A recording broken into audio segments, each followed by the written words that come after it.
Hey y'all, and welcome back to another video.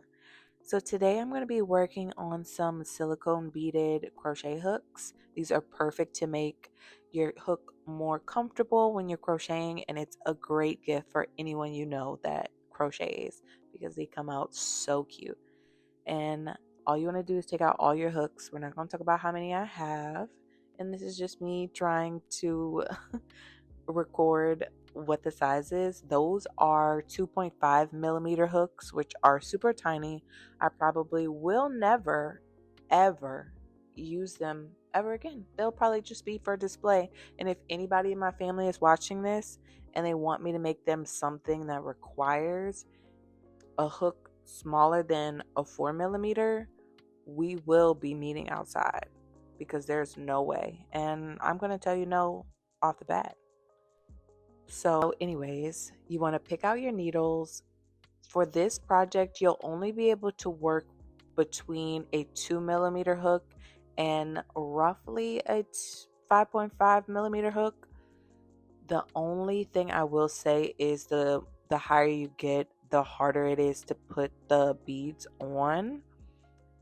So that's just something to keep in mind. I have heard that some people use oil or different things like that. I'm not sure how that affects the integrity of the silicone beads, but that's just what I've heard.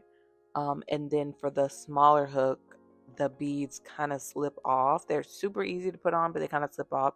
So I kind of want to experiment later on in another video on different glues that you can use for these type of projects to ensure that your beads stay on.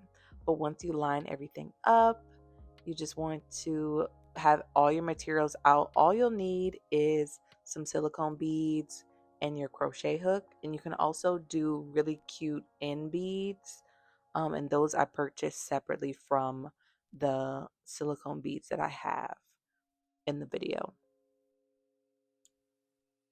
And so what I thought was a good idea would be to just assemble them quickly, which worked in the beginning because, like I said, it worked like a glove when it comes to the 2 millimeter hook. However, the bigger the hook, the harder it is to slip on. Eventually you'll see I started to line them up and give myself an idea of like how I wanted it to look. Honestly, when it comes to this project, anything goes. There's no right or wrong way to go about it. And I like to play around with it being mismatched, and sometimes I like to play around with it being matched up.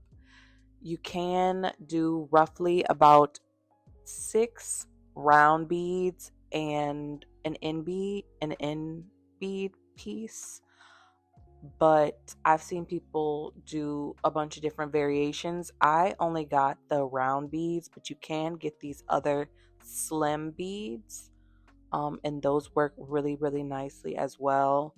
I haven't worked with them, but I will say to just get the silicone beads that are like these really thin beads that you can put in between, and I'll probably put a picture up of what they look like so you get a better idea. But those beads, when you use the metal ones, you will only be able to work with certain size needles. They won't stretch out, of course.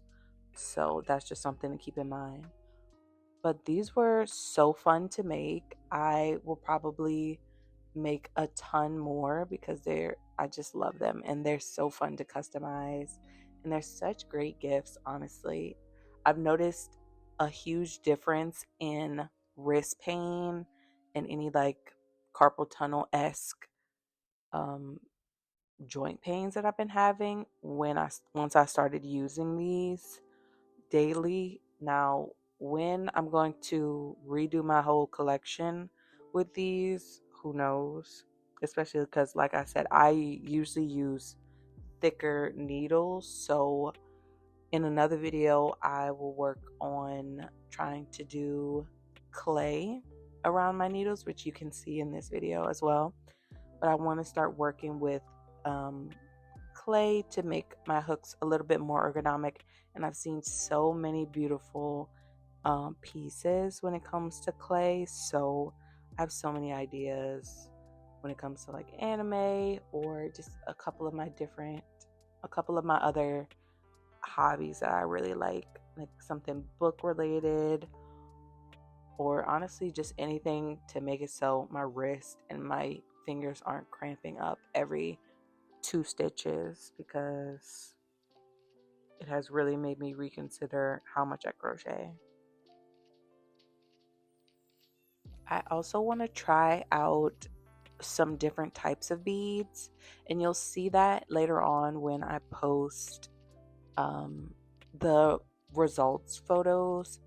But I actually got another set of beads that I didn't record. My apologies.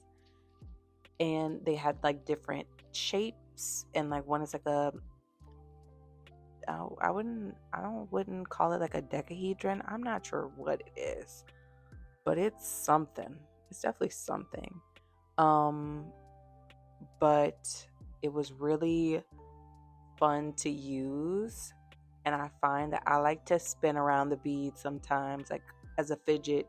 Sometimes when I'm in between, like thinking, or like the row that I'm gonna work with next and things like that. So that's just me personally, but I definitely want to start working with different shaped beads. There's those type of beads that you'll see, and then there are block beads, which are cubes, and the circular beads, and of course the other thin beads that I previously mentioned. But yeah, note to self and note to my husband: we are not allowed to have black coffee tables, end tables, absolutely nothing. I don't know why it's so cloudy. Well, I can guess. I'm pretty sure I was messing around with the clay, but I usually wipe down the table like every time before I record, and when I'm done with the nightstand and the coffee table. So I'm just like, absolutely not. This is absolutely insane. Scratch that. Note to self, note to husband, note to anybody: black coffee tables will show the most dust, fingerprints. I will never let one enter my home again, because I wipe down the coffee table before I record every video, and it still looked like this because I was playing with that yarn and stuff. I mean, not yarn. I was playing with that clay. But anyways, these are the final products that you saw me taking a picture of. They came out so cute. I absolutely love them. And these are the ones that I mentioned having different shaped beads. And those beads were really fun to like grip onto. They give your thumb a nice hard pad to land on, instead of, the spherical circles. So really that's personal preference, and it's something I definitely want to start playing around with once I get into it more and start to build my collection of silicone beaded crochet hooks. Thank you so much for watching, and I hope you enjoyed, and I can't wait to see what crochet hooks you make. So please tag me in anything that you make after you watch this video. Have a great one.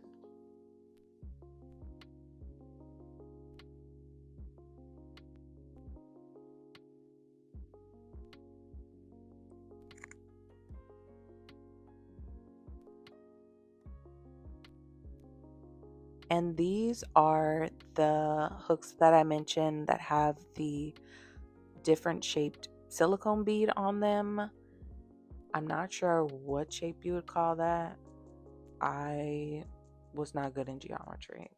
All the other maths, A's. Geometry, we're not going to talk about it.